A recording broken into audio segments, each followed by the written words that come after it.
Move and Redefined, the large version, it really is my life's work. 8 years of work. It's got so much material in it. It's time to do a smaller version. I always like to go deeper into the science than not deep enough. What's cool about this, and I want to just throw this out there right now, this book is free. I like to ask, what is the goal? Yeah. What is the main reason why you're doing this thing, right? I want to change as many lives as possible. I want to have the biggest impact. Guys, welcome to the Right Angle Podcast. This topic we're going to be going over tonight, I'm particularly excited about, even maybe a little bit edgy, because there are so many pieces of this puzzle that I want to try and put together for the audience. Jonathan, you know some of the topics we're going to be going over. Would you agree that we have discussed these scientific concepts potentially more than any other topic besides like the basic nuts and bolts of, 90-degree eccentric isometrics in the gym, like, coaching people?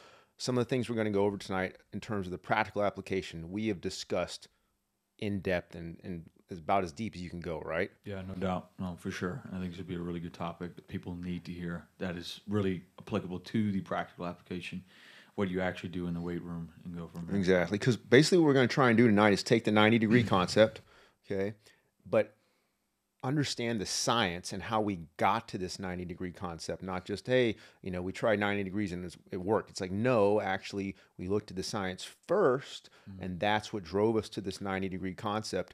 And we're taking some pretty deep topics, but they're topics that are generally taught in undergrad level classes in kinesiology. They don't go ultra deep into it. They discuss it from kind of a surface level area.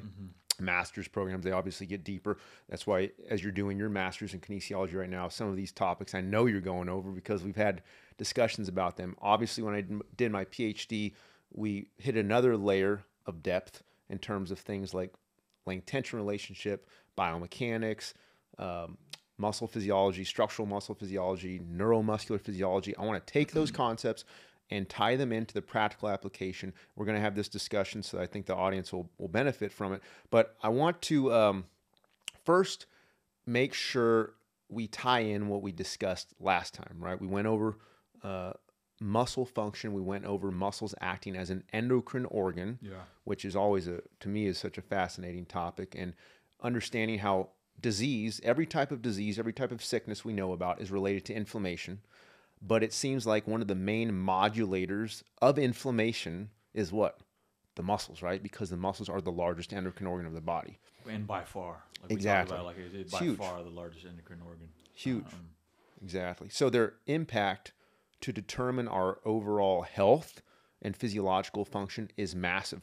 But whether or not our muscles produce this kind of positive endocrine response or negative endocrine response appears to be linked to our muscle function. So then it's like, okay, well, if we need to have good muscle function to optimize our health and that positive or optimal endocrine response from our muscle tissues, we sure as heck better understand what optimal muscle function is, right? And we also better have a good understanding of what it's not, so that we can avoid those things. And it's a great thing. Obviously, people wanting to work out and do things like that. But it's like, like we've talked about, you do it improperly, it can cause a lot of problems. You do it correctly, it can cause it can result in a lot of positive results. So it's just, the fact that it, as we talked, like it crosses over to everything else. Exactly. Is so important. So I think it's really going to tie into the defining, muscle function, how that relates to our practical application, and feeling good into everything you do in the weight room. Exactly. Well, like you just said too, and that's an important thing. You just said that it's not just about exercising and working out, which is like part of a healthy lifestyle. And they previously, 10 years ago, when they were talking about muscles as an endocrine organ, they said, hey, as long as you exercise, the muscles will produce a good endocrine response. You'll be good. It's like, no. As we got deeper into this and more research has come along, it's showing, okay, just exercising might not do it because, as you just said, you do it wrong. It's how you do it. Because the muscles can produce this pro-inflammatory response. I'm not talking just a temporary one 2 hours after exercise. I'm talking one that can last and linger for months, if not continuously. Especially people that are, lifting and training all the time. Exactly. They're constantly inflamed. Exactly. They're just reprogramming that over and over. I mean, it's just like driving a car. driving a car, if it's done correctly, you drive the car right. You Right. get to your destination, it's a great thing. Exactly. You do it incorrectly, what happens? You Yep. get in a crash, you have injuries, things like that. So Great it's kinda tool, simple. but Yeah. exactly. No, so this is yeah. I mean, the muscles can essentially improper muscle function can almost be like a poison to your body. Okay, but it can also bring healing and restoration. So once again, back to this topic of muscle function, and this is just to remind people. This is chapter 3. We're going to be going over in my book, Movement Redefined. I've already mentioned this to you guys. They need to download Movement Redefined Fundamentals. It's completely free, right? They don't have to pay a dime for it. It's on my website, advancedhumanperformance.com. You have no reason not to download it. And even if you disagree with my methods, if you're a skeptic, they should at least look at it It's and under see. 30 pages. Exactly. It's not It's super short. long. It's real short, and it covers all the topics from my big book, Movement Redefined, just a little bit more simplified and distilled down so that everyone can understand it. But what we're going over are those concepts and topics. So something just to understand, when I was doing my PhD, I understood this. Okay, well, if muscle function is so important because of the endocrine response of muscles, like, well, let's define proper muscle function. The main problem is that there is no common consensus. There wasn't then, and there still is not, of what defines proper muscle function. So that is a massive problem, because if muscle function has the ability to alter our physiological function and health, it's like, how is there no common consensus on this? And then I think when people give their opinions, research, substance to, there's, people can kind of say, stuff, and then people will think it's kind of, oh, it's all valid, if that makes sense. Right. Because there's not like an anchor of like what's, There's no the real foundation. deal or not. Yeah, there's no foundation. Yeah. It's like, Well, there's no real base. In terms exactly. of what, like we were saying, Yeah. what the muscle function is. So people can kind of keep throwing stuff on top of it, and it's like, well, it's like, Exactly. what's what, If you don't have a foundation of, because, obviously I think that even if you come up with a good definition, over time it could change a little bit, but you have to have a foundational understanding of like, hey, here's how the human body works, anatomically, physiologically, biomechanically. Like, you can't break those rules. And some of those, that's what we want to go over tonight, right? Like, what are those fundamental principles? Now, what's also interesting is that you have a lot of people in the industry, and it's a common trend, and it's a very potentially hazardous one, where people think that the human body can adapt to whatever stimulus you give to it. So as a result, there is no such thing as improper muscle function. Everybody moves differently. Everybody has their anatomical differences, anthropometric differences. So you move however you want. There's no such thing as, good technique or bad technique. It's just whatever works for your body. Yeah. I've heard that a lot. I'm hearing it a lot more, especially if you just put on Instagram and you see just, fitness material and things like that. There's, all kinds of stuff that promotes that a little bit. Obviously some people are taller than others, longer limbs, bigger muscles, things that and the other. But at the end of the day, in terms of the, the foundational movement of the human body, we're human. It applies to all of us, you know what I mean? So Exactly. one thing that, you've taught me, and I love to teach other people as well, is that just because you can do something with your body and your movement does not mean you should. Exactly. I think that's a massive, term and phrase I think people need to apply to their life. Exactly. Something I wish I could, go back and do earlier in my times as well. 100%. To help me save a lot of pain and 100%. time off the field and things like that. So. Well, what you just said, just because you can do something doesn't mean you should. That really comes down to individual compensation patterns, because everyone has their own unique compensation patterns, right? Exactly. Like how I deep squat with a barbell on me would look a little bit different than how you would deep squat, because we have different types of pain and different types of cartilage degeneration. The correct way to do it is the same. Exactly. So if you look at 100 different humans and you have them all squat improperly, you're going to see 100 different ways to squat. But if you have them do the proper squat, it's going to look very similar. I'm not saying they're going to be identical, because there is some subtle differences in humans, but it's a lot more subtle than what most coaches have made the industry believe over the years. It's very subtle. It's not like, oh, one person's going to be 130 degrees with their toes out, and the other person's going to have, spinal flexion and rounding with their small differences. Small differences. And even to that point, even people who would argue that, I would say this: if you saw as a trainer, if I said like, hey, if there's no such thing as proper muscle function or improper, so your clients can kind of do whatever they want. Like, as a trainer, that would give you, first off, you would lose business instantaneously because your clients would get injured. But let's just imagine your clients were somehow like fooled and duped into thinking, okay, that's right, and they stuck with you. Your job would be so easy because you could basically sit there and say, hey, go do 3 sets of this and, do it however you want. Like, I don't have to correct my form. So basically what that's suggesting is you don't need a personal trainer. You don't need anyone telling you how to do correct your form because, if that's how their body naturally gravitates towards, then let them do it. Yeah, then just right. Just go to Google, print out a workout program. Exactly. It kind of goes back to that mechanics is greater than the programming. Exactly. Mechanics are more important than programming. Programming is very important. It has its strengths, but at the end of the day, the form and the mechanics and how you do it. Exactly. How you do it. How you move is more important than that.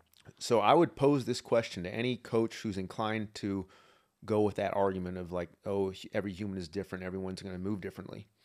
If you saw someone doing a push-up, for example, with their shoulders really rounded, their head dropped, their hips sagging, elbows flared out, going into their neck, using their traps, would you say, hey, that's just individual differences?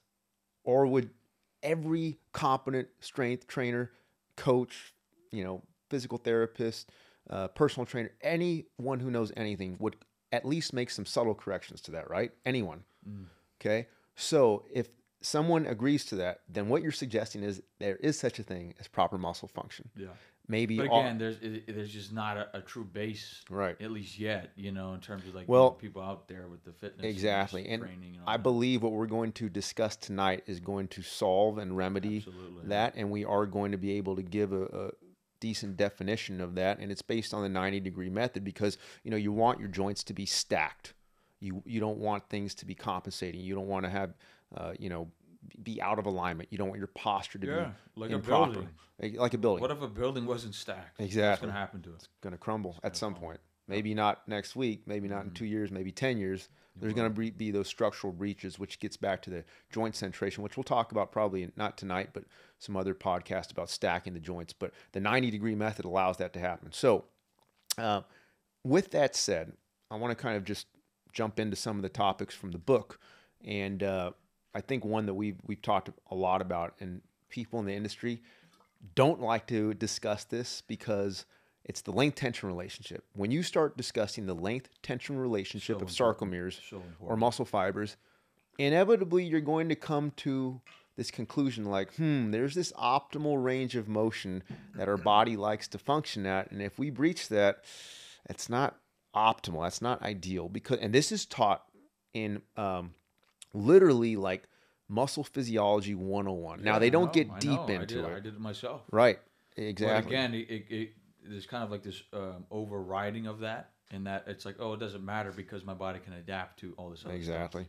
You know what I mean? So, and then it kind of just spirals from Exactly. there, so. Exactly. But this principle of length-tension relationship, what it suggests and what the idea behind it, it's pretty much been proven with lots of different studies on muscle physiology and structural muscle physiology. It's how the muscles, how they connect and attach to each other with cross bridges, and the myosin and the actin they attach. Right. Mm-hmm. If the muscles are too short or too long, you basically miss out on this optimal range. They can't produce as much force because you don't have as many attachments. And if you can't produce as much force, you're not able to handle as much weight. You're not able to overload the muscle as well. And as a result, you can't stimulate as much growth. So if you go outside of this optimal length-tension relationship, too long, too stretched, or too short and too crowded, you're kind of out of this optimal zone and you're missing out on your ability to contract your muscles to their optimum. It's a sweet spot. It's the sweet spot. It's a sweet spot, and you just do it with a lot of stuff. A golf swing.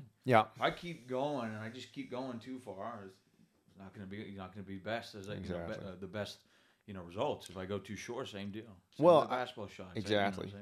Every sport has an ideal kind of sweet spot for range of motion, and this goes back to the individual differences. Like, yes, everyone's running mechanics, for example. You look at the best sprinters, there are some subtle differences where we know that. You get what we're saying. Like that general sweet spot. Exactly. In terms of our length tension relationship, it's like it's inevitable. Exactly. And it's right around that 90 spot. It's right. That's what I was just going to say. If you look at that, and for some reason you don't agree with that, to me, it's just like you're just denying what it's saying.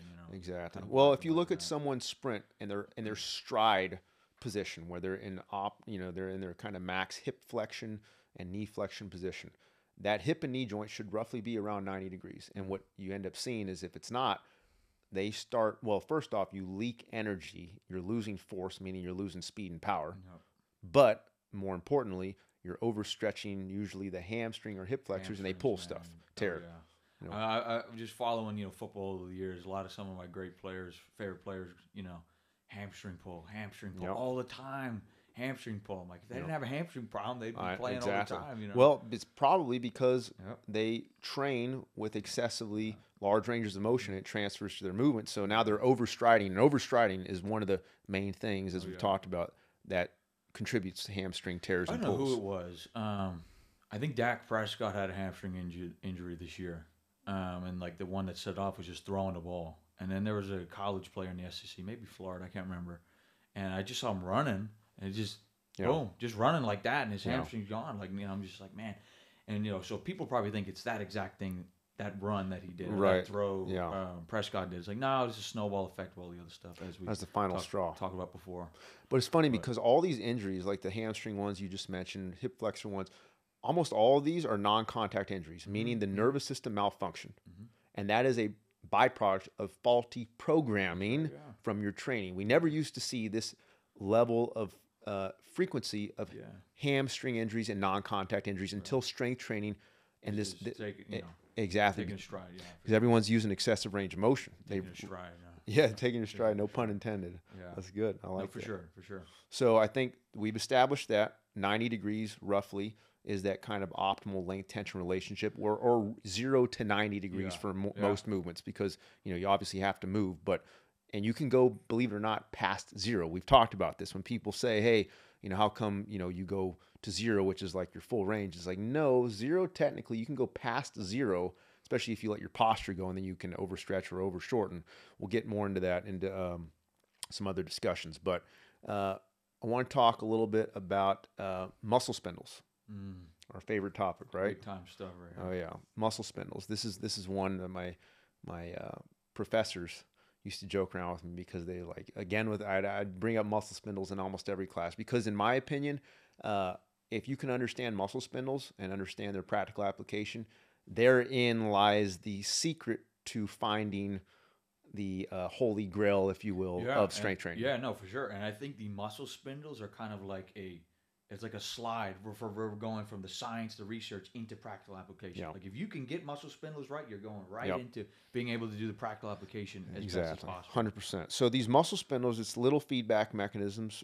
You know this, but just to kind of recap for the audience, little feedback mechanisms embedded in the muscles that detect intrafusal muscle fibers that detect stretch, but they help us attend to and improve or enhance our sense of feel. Okay, and they give us a lot of feedback about how our body is positioned, and that's based on the stretching of the muscles. And then as a result, what can we do as humans? We can fine tune our positioning based on that muscle spindle feedback, that sensory feedback. So very important.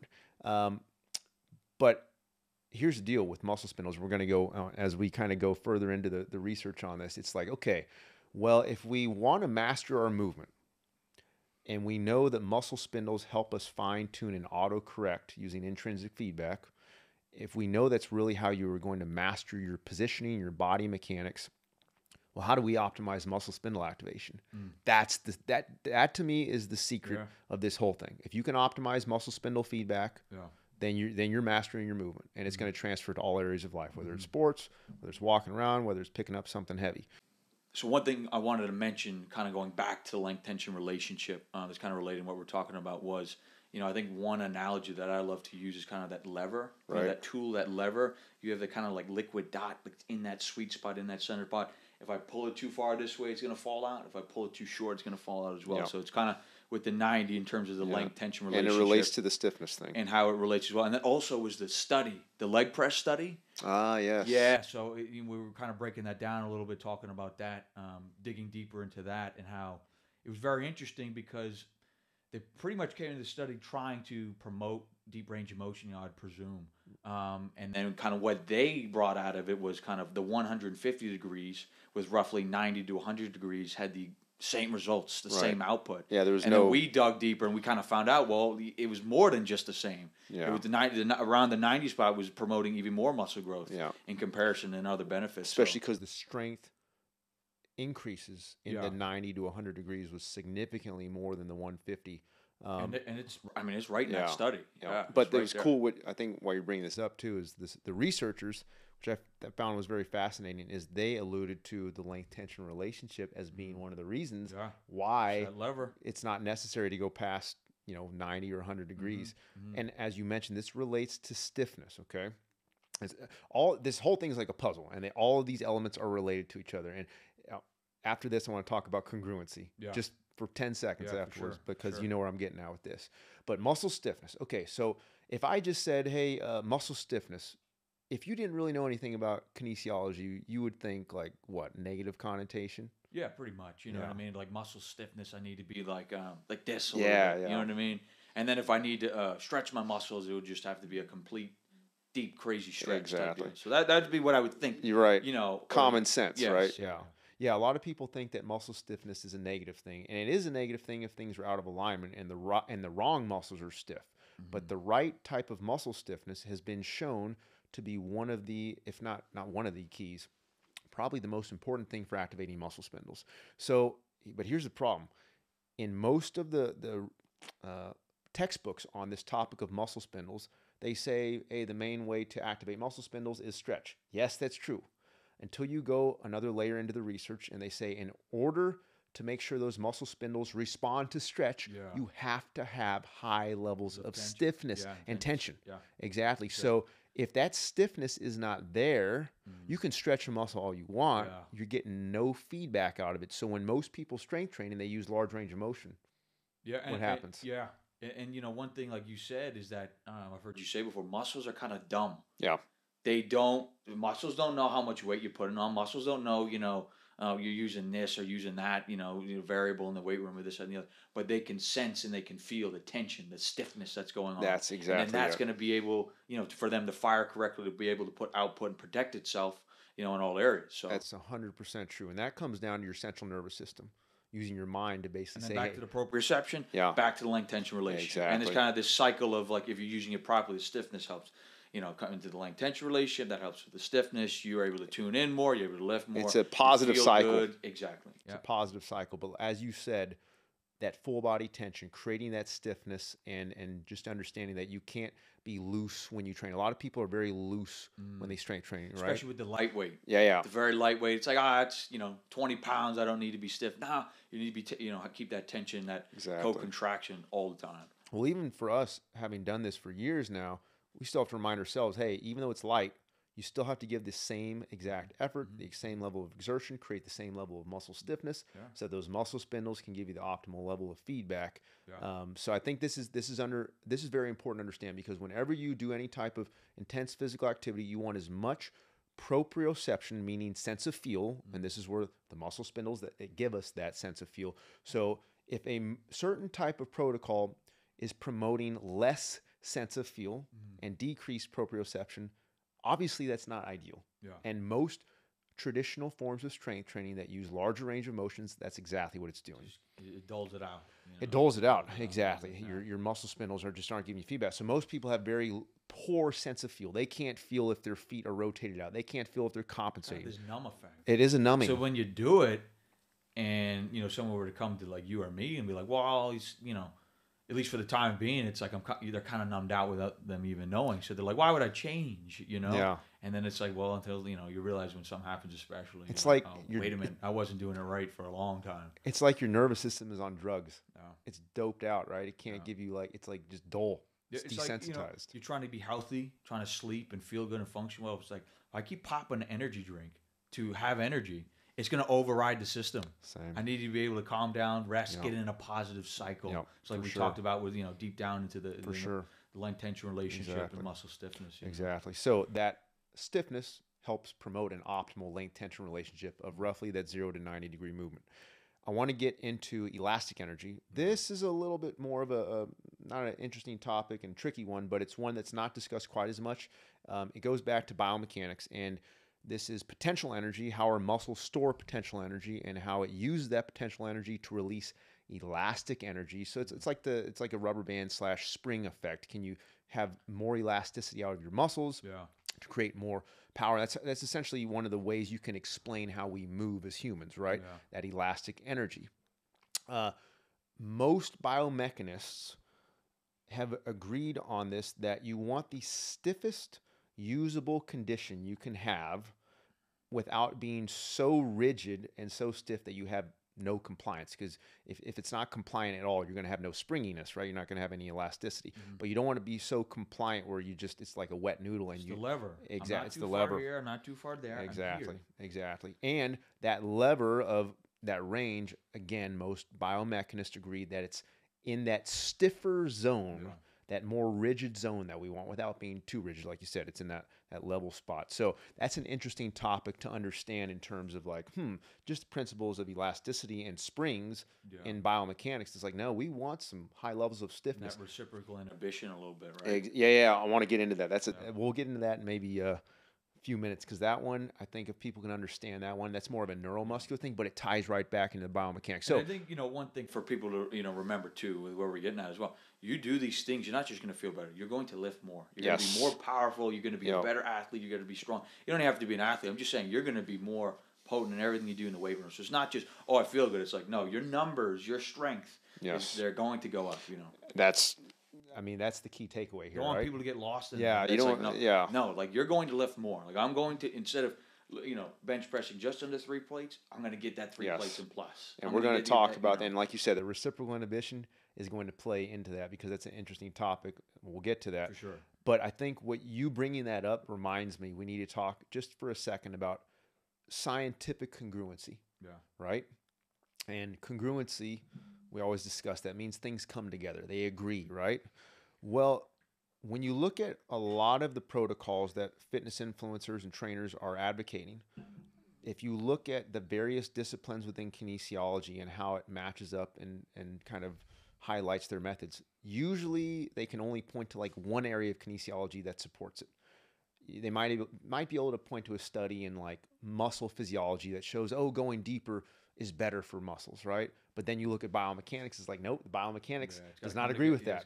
Nor does the neuromuscular physiology agree with that. Yeah. What's interesting about this is when we start taking all these principles, the length-tension relationship, the properties of stiffness, the properties of elastic energy and spring-like mechanisms, we're going to go into reciprocal inhibition, as you said. They are all in agreement with each other. They're all pointing to the same thing of this kind of range of that level that you just mentioned, of kind of this small, narrow range of roughly 0 to 90 degrees is our optimal range of movement. And again, all the areas of kinesiology, not just some, but all the disciplines point to this, and they all agree. And this is what's going to promote that proper muscle function. Yes. And again, like I always like to ask people, like where do you see, if you would actually, pay attention to this, where do you see that it points to, or points to 90 in a negative light? I don't see it. It's not there. I just don't see it. Exactly. And in contrast to that, where do you see any research suggesting that we want maximal range of motion? There's none. I think it's just the more, I don't know, looks, I guess. It looks good, right? But to all the young chaps out there, you know what I mean? It's like, all this stuff, and I'm telling you, you're going to get big and strong if you do it like this. So. Yeah, it's impressive visually to see someone do a really clean, deep ass to grass squat. I'm not going to lie. It looks very cool. I hope you wouldn't lie. Yeah, but it is, right? It looks pretty impressive. Yeah. But just because it looks impressive doesn't mean it's physiologically ideal. I mean, ballet looks impressive, but look what happens to their body. It's just because something, just because something's, I could see you in a tutu. Just because something is aesthetically pleasing to the eye doesn't mean it's ideal functionally. But like you said, we're trying to highlight all these, not just to point to like, hey, this is optimal for health for the human body, but as you said, more strength, more muscle growth. And better durability, performance, strength, power, feeling good, testosterone boost. Exactly. All is going to increase. Exactly. 100%. How could you not want that? I want that. I know the young people out there, and not even just them, but everybody, you know? Exactly. So we're talking about elastic energy, or we just talked about elastic energy, and that's kind of the biomechanics now. We kind of went from some of the structural muscle physiology. We're moving into some of the biomechanics. Related to this is anatomical levers. Yep. And I this love the levers. oh man. yeah. Torque and force. Yes, torque and force, torque and force. And these are like simple principles of physics that a lot of us learn when in like ninth, 10th, Yeah. 11th grade. This is where real power comes from. Yes, This exactly. is where you're really going to get your optimal power. And this is basically just describing, how our ability to create torque, our ability to create optimal leverage is around 90 degrees. This is something, like I said, this is learned usually when we're 14, 15, 16 years old, even sometimes going back to geometry, like geometrical shapes, whether it's for structures of buildings or whether it's for structures of the human body. Like these are very sound positions, right? These are biomechanically optimal positions for not only producing force, but absorbing force and for protecting our joints. And going beyond these, we're in a biomechanically compromised position. So I think the leverage, like you send here, levers, torque, how we apply that is key for not just for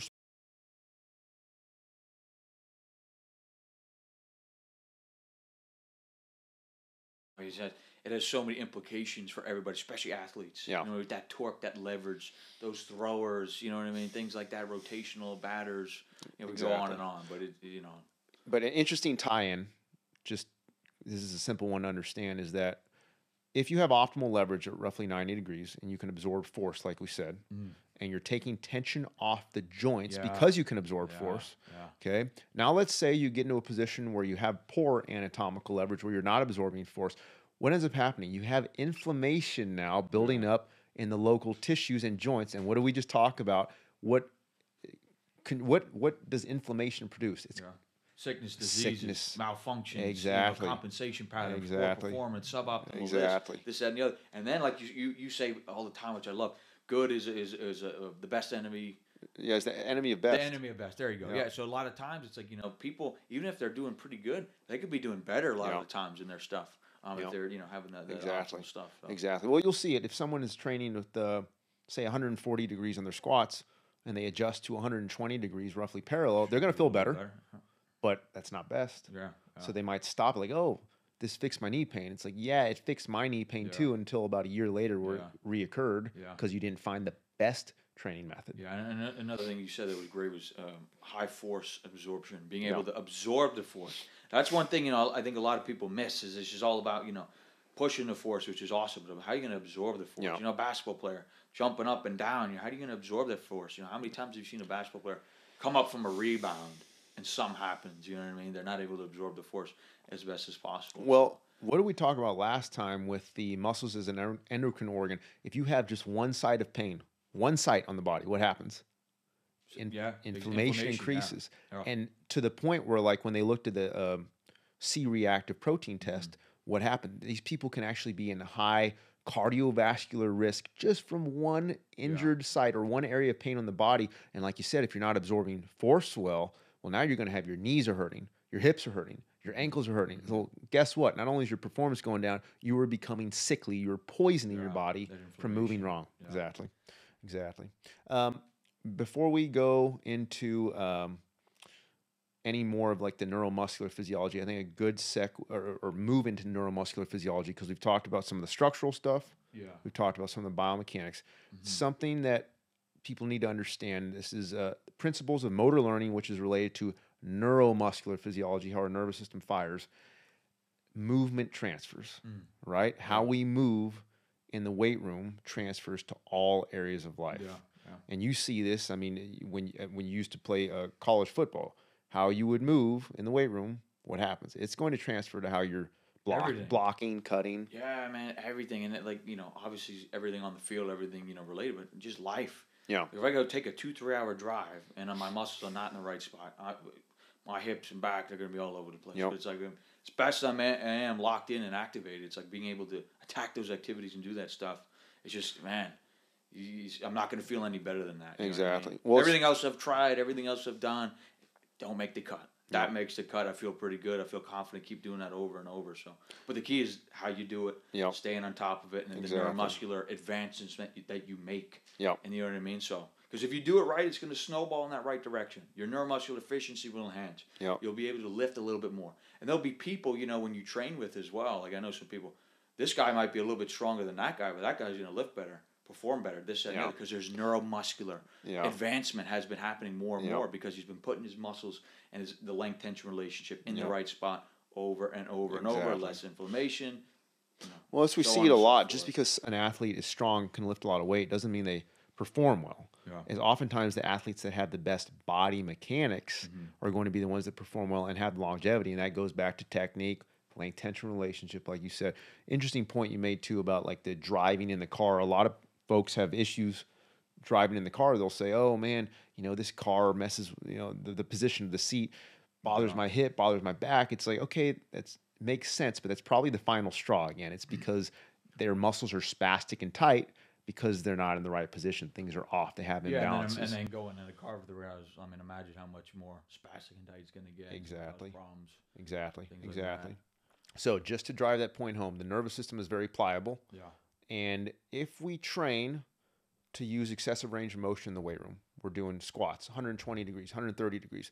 Guess what's going to happen when we sprint? Instead of finding those natural 90-degree positions, our nervous system has now been reprogrammed to overstride and breach those optimal parameters of movement. So now instead of hitting 90, we might be pushing 95. Yeah. 100 degrees. Well, you tear something and you're out. Hamstrings. Yep. So this literally explains a lot of the pulls and tears that you mentioned, like it's Dak evident. Prescott. It's evident. Who's the running back? Is it Christian McCaffrey? He's had a lot of issues too. I would be interested to kind of look at some of his training, not just his, but any athlete who has like these repeated non-contact injuries. It's like, man, I almost guarantee you could look at their training and start seeing why these things are happening. It's pretty simple stuff, right? Yeah. I mean, you can literally just kind of dissect their movement patterns. People come back from ACL tears and stuff, and I see them squatting, and it's like, I don't understand. The knee's going in like this. Yeah. It's going to happen again. You know what I mean? It's like, even just from there, someone's like, think about that for a second. Don't think anything science. Just think about like common sense. Like, why is my knee coming in like that? That's not the way the body was intended to move like that. So. For sure. I want to, again, we're covering a lot of things in the book here. I mean, we're literally looking at some of the stuff on our computers here to make sure it's a good mix between the science stuff and then the practical application and how they tie in together and for all populations and all people. Exactly. I want to talk about in this section, and again, I'm telling you right now, it's movement patterns and spasticity. You see that where we're at? Movement patterns and spasticity. I want to talk about that. That's right in the middle of chapter 3. Basically, there is 3 things that happen when a muscle's overstretched, right? What's the first one? We know when a muscle's overstretched, what's it want to do? It comes back looser and better than ever. Yeah, right. No, it's tighter and more spastic. It's going to come back, boom. It's going to come back stronger. You know what I mean? Yeah, come back with a vengeance, right? Come back tighter. Oh yeah. When you meant stronger, it's going to come back in a bad way, right? It's going to like ball up. Yeah, exactly. Right. Exactly. So that's one of the kind of the first course of action our nervous system takes to prevent overstretching in the future, to prevent tearing. It's going to say, hey, I'm going to get tighter on you so that the body's resilient. Because if it didn't get the tighter, what's going to happen? Yeah, you rip something. It's going to tear. It's going to tear something off the bone. Yeah. Now, the second occurrence that can happen, the second option when you overstretch a muscle, this starts to get a little bit more technical here. You see this with people who do like yoga and deep stretching, as they learn to override those optimal kind of stretch reflex mechanisms, and they learn to desensitize their muscle spindles, right? So their body actually kind of, instead of coming back tighter, it gets overly loose. So they're like a wet noodle. You lose pop. You lose power. Yeah. But I said it from experience. Yes. You lose a step. You lose a little this, that, and the other. Everything. Running, punching, tackling, etc. Exactly. You lose a little bit. You lose power. You lose pop. Like you said, I was talking to one of my offensive lineman guys yesterday. We need to have him on. I'll say his first name, Elijah.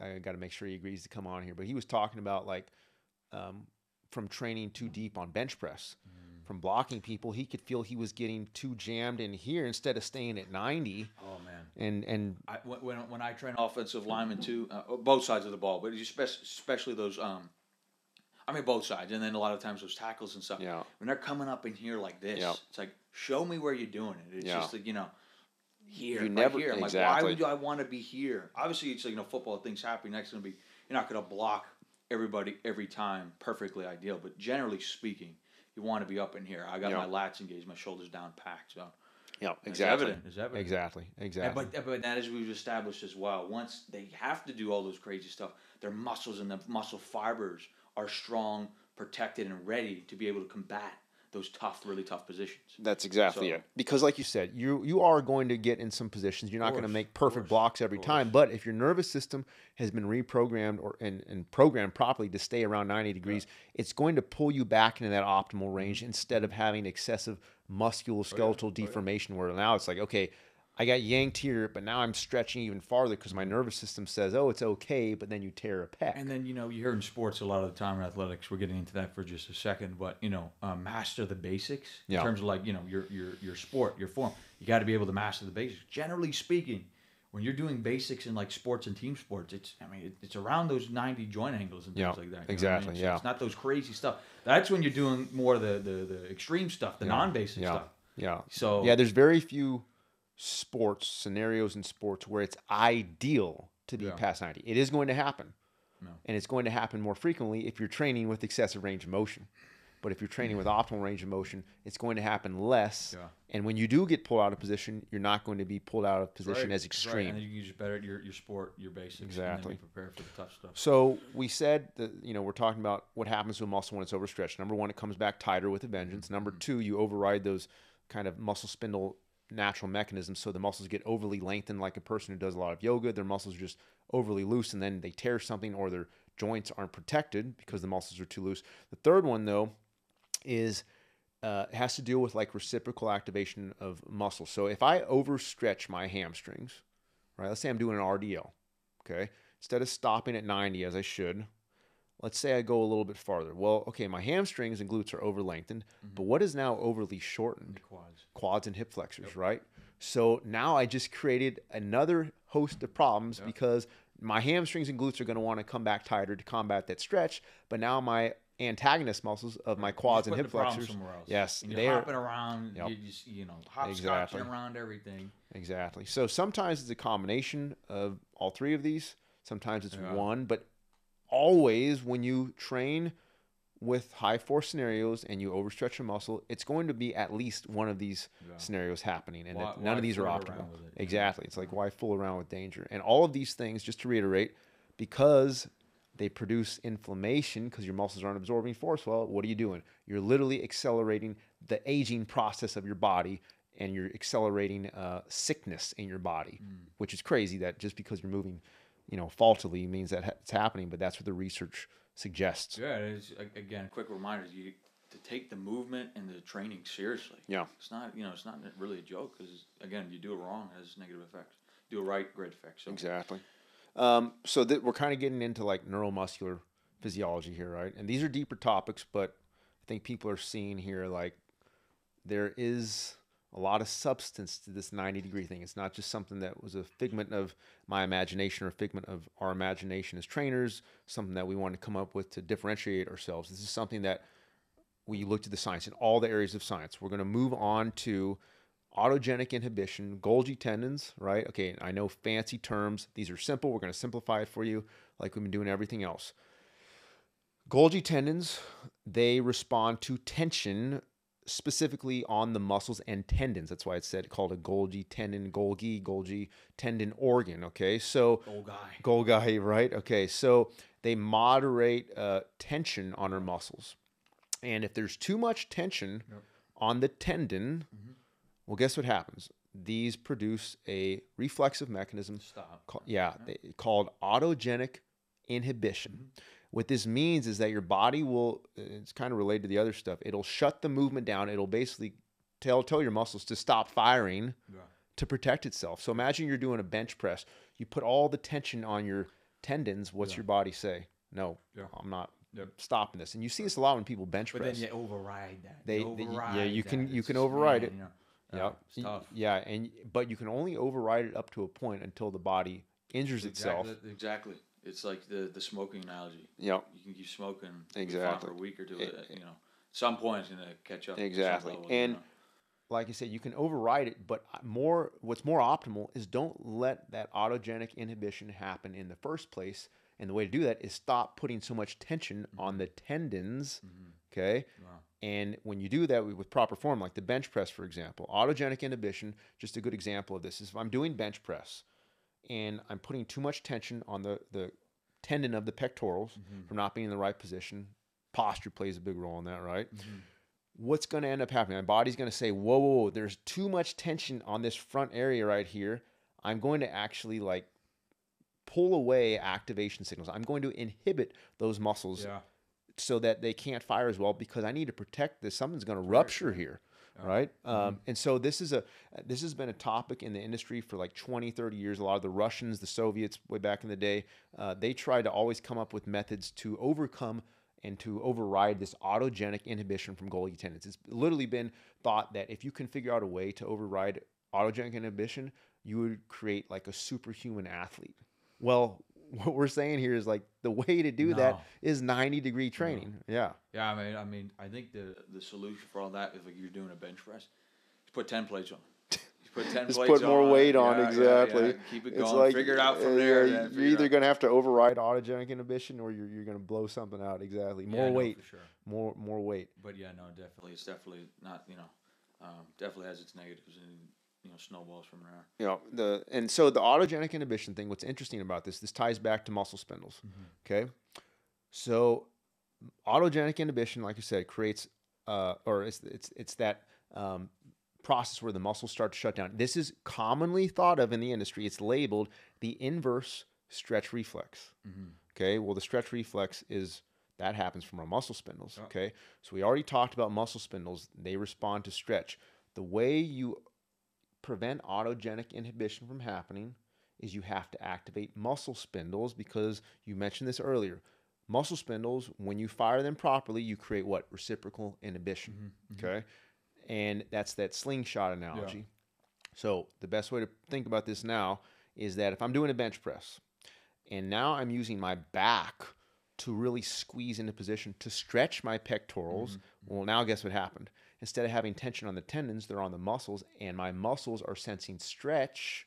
Okay, so now I've set myself up, instead of inhibiting my pectorals from firing on the way up, my body allows them to have maximal contraction. And the way that happens, reciprocal inhibition basically says, okay, on the way down, I'm going to squeeze with maximal co-contraction, which I realize we need to talk about co-contraction. Oh yeah, for sure. But as a result, reciprocal inhibition says I'm going to allow my back muscles to release like a slingshot to allow my pectorals to engage fully. It's a great example. It's how it ties in that slingshot. It's the slingshot. There's an interesting example right there. I have a lot of young people and stuff. They like, why am I plateauing on my chest?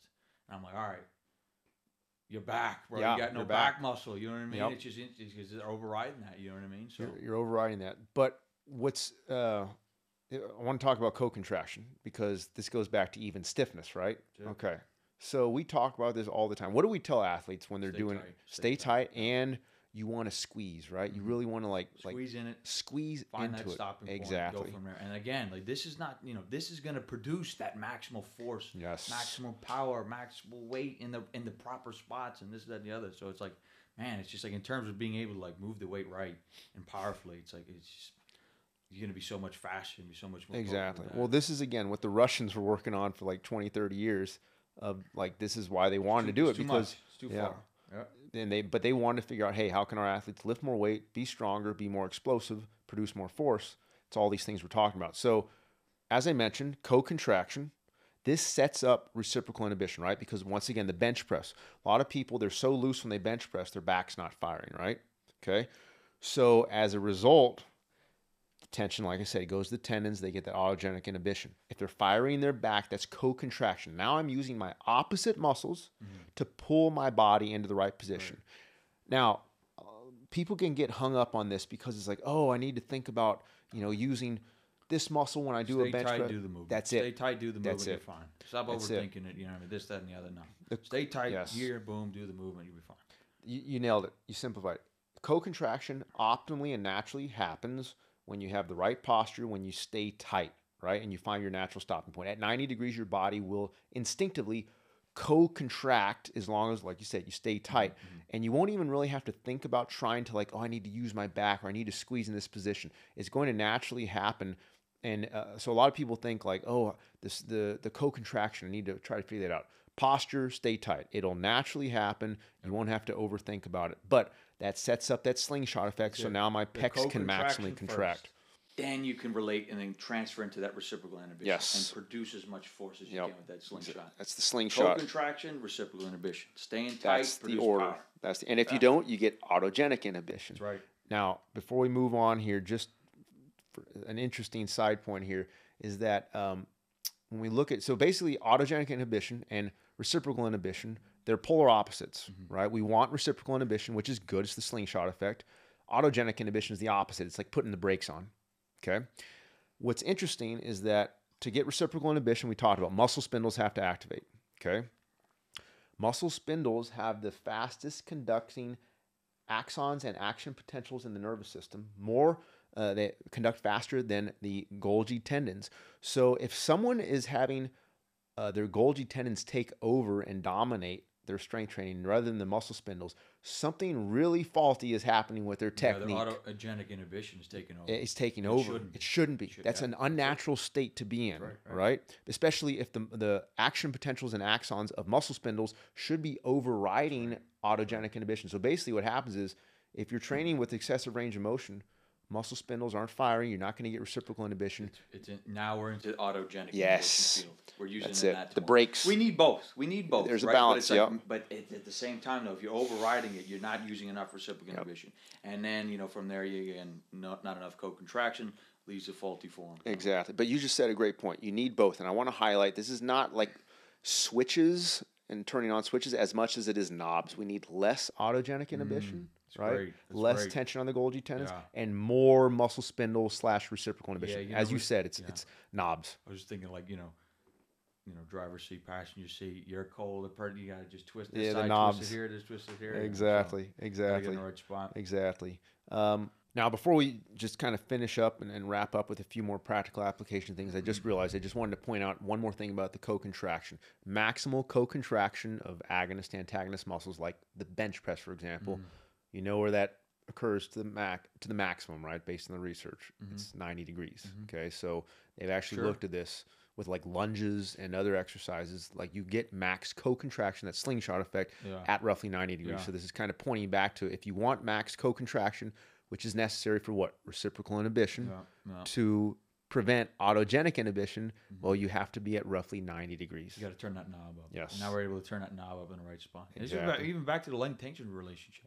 100%. Okay, like you said, now we have these pieces. What is it doing? It's all pointing to that spot. The piece of the puzzle coming together. It's not one area here. It's not one area here. It's all together. You know what I mean? So even if we had like 5 or 6 areas saying 90 and one saying that it wasn't, it's like, no, all of them are congruent. Exactly. That's why I say it's like, where's the negative?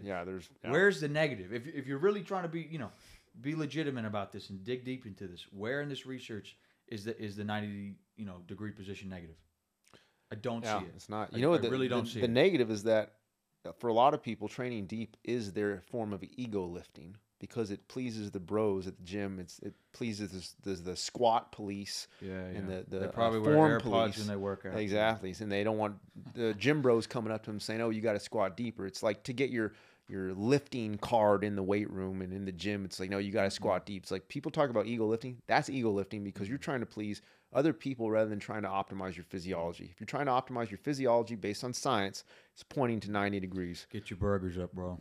Every time with the burgers. We'll have to explain that one day, so they're in on the joke too. I want to talk about fatigue and how it's associated with less or lack of proprioception and what happens with range of motion. So when we or anyone trains clients and you're training them, say 90 degrees, what happens generally when they start to get fatigued? Great question. So when they get fatigued, when they break down, the form breaks down. So then the form, it's the range of motion is just so excessive, so slow, so loopy, like you're saying, like a noodle a little bit, and there's just no structure to it. So in other words, exactly, and that's what the research states as well, is that fatigue is associated with more range of motion, not less range of motion. So a lot of times people think, oh, large range of motion is a sign of good mechanics. Like, no, that's actually a sign of that your nervous system's fatigued, not functioning optimally. And usually that's associated with sloppy mechanics and also What else do you have when you have large range of motion? Less proprioception, less sense of feel. So this idea that like, more range of motion is optimal. It's like, no, even from the fatigue and proprioception standpoint, it's not. Yeah, and then then think about it. When you're working out like that, you're not fatigued. It's like, imagine what are you going to do when you are fatigued? It's just going to be that much worse. Yeah, exactly. And it's also interesting because you can kind of connect the puzzle in the bad way. Yeah. Does that make sense? It's like, oh, this is bad, this is bad, this is bad, boom. And then it's just like, you got this side of the fence, that side of the fence, Well, everything is congruently wrong. That's what I'm saying. Yeah. You put the puzzles in kind of that, that negative fashion somewhat. And then it's not just wrong, but it's like, as we talked about, because muscles are the largest endocrine organ of the body, I want to highlight this again.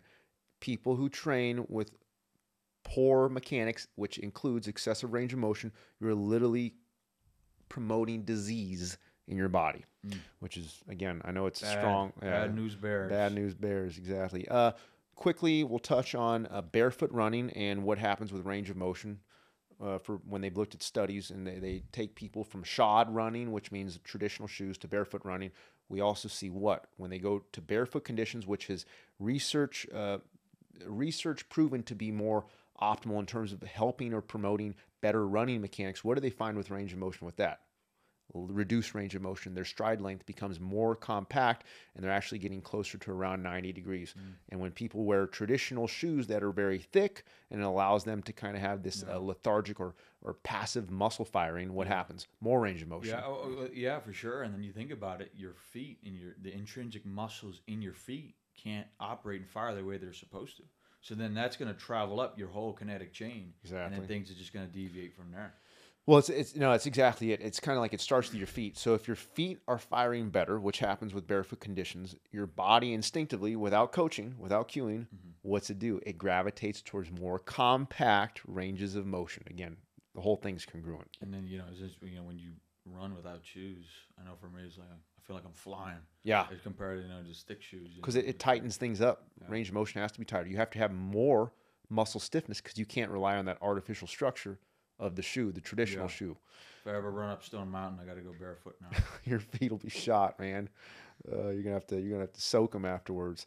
So I think I think we could keep going on more and more about this. We'll probably have even more discussions on and taking one or two of these specific points and going another layer deeper. But I think for the audience, this should suffice in terms of explaining some of the practical or some of the scientific principles of kinesiology. These are foundational principles of biomechanics, structural muscle physiology, neuromuscular physiology. We laid them all out, and we didn't just explain them via the textbook, which is what most people get when they go to kinesiology programs. They get the kinesiology or the exercise science textbook response or way to think about it, but then they disregard it when they go to the weight room and when they train, right? What we're doing is saying, hey, this is what the science says.